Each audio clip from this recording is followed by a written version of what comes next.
She's like an actual, like if cancer was a human being. Can I say that? Is that too harsh? I don't know, but it's kind of accurate, to be quite honest with you. Like, I don't It's like really, whatever it's involved in, it ruins it.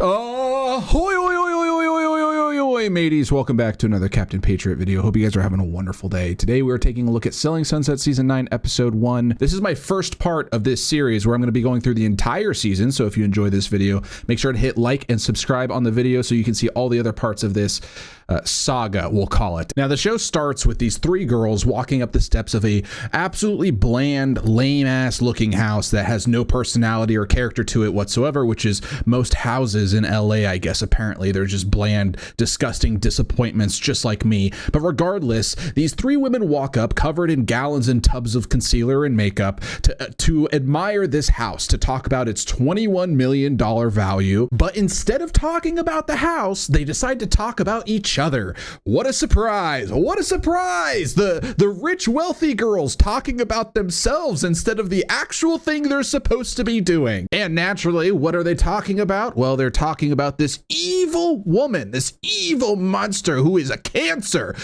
Is that too mean to say? She's like an actual, like if cancer was a human being. Can I say that? Is that too harsh? I don't know, but it's kind of accurate, to be quite honest with you. Like, I don't It's like really, whatever it's involved in, it ruins it.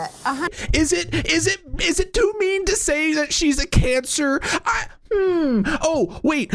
I have a little clip. This is foreshadowing for a future episode of mine that you should subscribe to the video and like the video or whatever. But I'm going to do a callback to this episode right here. I'm going to do a callback, but this is a future part of that episode where... And the way that she brought it, that my parents had done drugs before, made it sound like they died from drugs. And it's like, but they died from lung cancer. The point like, is, you owned me. My parents are dead. Okay.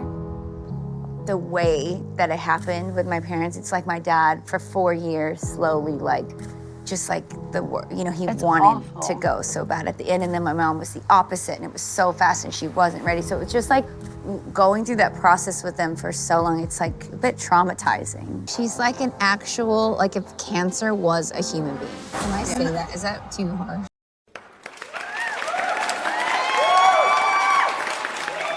You know, and so I don't talk about that stuff. I can't even talk about it because it's like, oh my God. No, I'm fine. I'm not going to talk about it. But it's like... I do not want to spend too much more time on this clip because I've already showed you it 3 times and I think that's enough. But I want to drive the point home here is that the person whose parents died of cancer has no problem using cancer as an insult towards other people that she doesn't like. I think that's very indicative of someone who doesn't actually understand the implications of what she's doing and has no problem causing harm to other people, but gets all offended when someone causes harm to her or says something about her. The girl who has her parents die because of cancer is using cancer as an insult towards other people. Like, let that sink in. What other thing do you think, other awful thing do you think people would use if it's directly impacted them that they would use as an insult towards other people? Do you think victims of abuse, do you think they would use abuse as a way to try and win an argument against someone or to try and shame someone?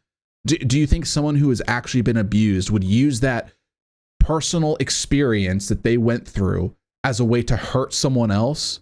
Because if so, that's disgusting. That is truly, truly disgusting. Anyways, awful people in this show. It's amazing. Love it. Awesome. Really good. National television provides the greatest entertainment, but let's keep going. Let's see what else we can find here in this lovely episode. Now, to spare you guys a lot of the boring houses that are basically all just concrete cubes, I'm just going to jump straight to the juicy parts. So enjoy. There's a huge elephant in the room with Nicole. I caught wind that Nicole was spreading rumors about me that I was having an affair. I wouldn't trust Emma with my husband. Not a husband snatcher. When your name is tied to something like that, it's extremely damaging. It was so devastating for me, for my family, for everyone to see what I had to go through based off this lie. So in the event that you're confused about what's happening right now, Emma was lied about, so allegedly lied about. Nicole made this lie last season that Emma, was on a plane with a married man and that they were rendezvousing somewhere scandalous. And here's the clip. I heard about it from a source that involves Emma. We do not have to talk about that shit. Just stop. If I were the wife, I'd fucking kill someone. It's just... Don't I'm not. You're about to step in a giant pile of shit. Now, I will say this is a lot of she said. However, I will want to point to the fact that Mary's response in that clip that I just showed you is very telling to me personally. Okay, so let me replay the clip for you. I heard about it from a source that involves Emma. We do not have to talk about that shit. Just stop. Now, did you see that? Did you see what I saw? It's interesting. People seem mighty uncomfortable. It seems very interesting that everyone seems to be very hesitant to bring this up and to talk about on camera. Emma brought something up and Mary already knew what it was by referring to it as that. We do not have to talk about that shit. We're not talking about that, meaning she knows. She knows what Emma's referencing, which is very interesting. And it begs the question that there might be more that we're not being told as the audience. But let's keep going. Let's fast forward to now, to this episode, to season 9, episode 1, and let's see what Amanza has to say to Nicole about that night. I tried to stop the train because it could ruin people's lives. Like, is any part of you like, fuck, I should have kept my mouth shut? I mean, yes, for sure. Like, it hurt me and Mary too, as your friend, because it's like everything you guys do to each other affects the rest of the girls in the office that are close to the two people. Yeah. That statement from Amanza is actually very disappointing to me because it sounds, and again, this is not necessarily what it is, but this is what it sounds like, is that she's trying to protect the office and her clique, her friends, her friend group, more than the actual truth. Like, she's not trying to find the truth. She's mainly focused on protecting people's reputation. And that, to me, is clear if you go back and you look at last season's episode where at the dinner, it was brought up, the conversation was brought up about the infidelity, and everyone immediately tried to shut it down. It seems like they're covering for her. That's my personal opinion. Don't get mad. It's just an opinion. It's just an opinion. But regardless, let's keep going. How do we make this sane again in the office? The only way I would talk to Emma is if it was she and I alone. I'm not doing this. Other people come in and complicate things and it turns into just a nasty shit-throwing event. I'm not doing it. Well, can you guess what it turns into? Can you guess? Can you guess what it turns into? Even if it was true. Oh, honey, you're confusing me. You're confusing me with your parents, okay? You seem to be obsessed with drugs. Get out. Didn't she just say? Get out. Get out. Get out right now. Nicole, get the fuck out. Get the fuck out. Why are you so Just get her out. I don't think they're very friendly with one another.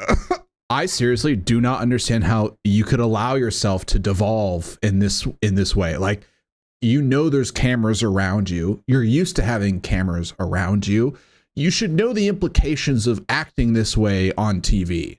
You should understand what this will mean for your career when you compose yourself and act this way in front of millions of people. But no. None of those thoughts cross her mind. None of those thoughts cross any of these women's minds. No way. I love it. Thank you so much. Hollywood, baby. Huh? Cheers. Welcome to Hollywood. Cheers, honey. It has glitter in it. Welcome to Hollywood, baby. Cheers. What the fuck? What is this? What is this? I honestly have no idea what that was or where it came from. I apologize. I'm rewatching the episode so I can get clips and stuff for you guys. And I don't know why I thought that was so funny. Regardless, Nicole and Emma actually do sit down and have a conversation about this rumor that's been going around. And I think the conversation, you can kind of tell when someone is lying. I think you can observe someone's body language and you can kind of pick up on things that maybe point to them being deceptive or maybe not telling the truth or trying to hide something. Or if you see them obviously tighten up and get a little bit more defensive, I think those are all signs that someone is typically lying. And so here is a perfect example of what I am talking about. When she is confronted, Emma tends to be a little bit more restrained, but also at the same time heightened emotionally. So take a look. She said, when she revealed his name to you, You turned white as a ghost, looked like you were gonna cry, and ran away. And she's telling me, you know, how upset her friend is and how it's affected their family. Mary and Amanda both came to me and said, that is not what Jen said. Mary and Amanda were not let there me speak when because she of what Nicole told this to me. No, It was Nicole, me and Jen Nicole, and her three Nicole, friends from I'm OC not going that to she tell you brought. again. Let me speak. Oh yeah, I just cut you off, but you know, let me speak. Nicole, Nicole, Nicole, Nicole. I just cut you off, but let me speak. Why are you not letting me speak? What? It gets worse. It gets worse. Just watch. This guy reached out to me to look at properties and to invest in my company. I said, no, I don't want the investment. And I said I would help him find properties. That was it. If you have ever been cheated on by a partner, okay, you can identify this as the weakest lie ever. Okay, you know what it looks like. It's such a fake and like it is so unbelievably disingenuous and such a lie because she doesn't believe her own words that she is saying. You can tell she is lying because how emotionally bunched up she is regarding this conversation topic. This guy reached out to me to look at properties and to invest in my company. I said, no, I don't want the investment. And I said I would help him find properties. That was it.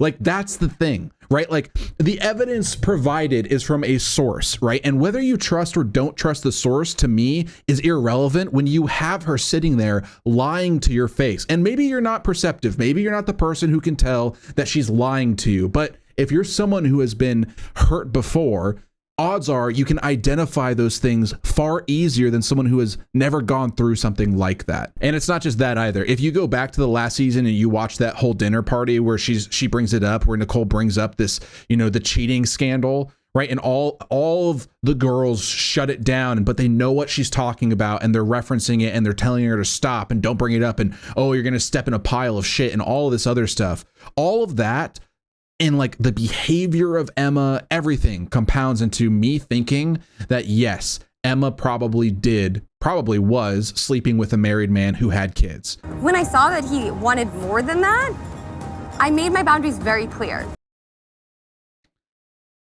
Brother. This. I am truly, deeply sorry for any and all the repercussions you face from this. And I'm sorry that you experienced that. But then why do it? Why do it? Okay. Anyways, this episode ends with Nicole apologizing and saying, I'm sorry for any of the repercussions that you faced because of this information that got leaked and that I spread around. And of course, Emma, being the genius that she is, she doesn't accept the apology. Obviously, she just went there to bash Nicole, which is fine. I mean, you can do whatever you want. It's your life. Do whatever you want. But the entire idea that Nicole actually created this rumor isn't true. She poured gasoline on the information and obviously it spread like wildfire. But despite all of that, despite everything, it seems that Nicole was trying to be genuine in her apology there. But the information that came out, it seems like there is a lot of credibility to that information and that it's not just some sort of rumor, which is supported by the fact that all the other girls in the office wanted to shut that rumor down last season and then also this season as well. It seems like Amanda wants to shut it down. Everyone's trying to shut it down. And it's very interesting that Emma seems extremely defensive and from my perspective seems like she's lying. I'm going to see where this goes. If you guys are interested in watching more of my my takes on these episodes, please hit subscribe and like the video so that I know that you like this type of content, as I love making it. Otherwise, thanks for stopping by and watching my video. Take care. Enjoy the rest of your day. Bye-bye.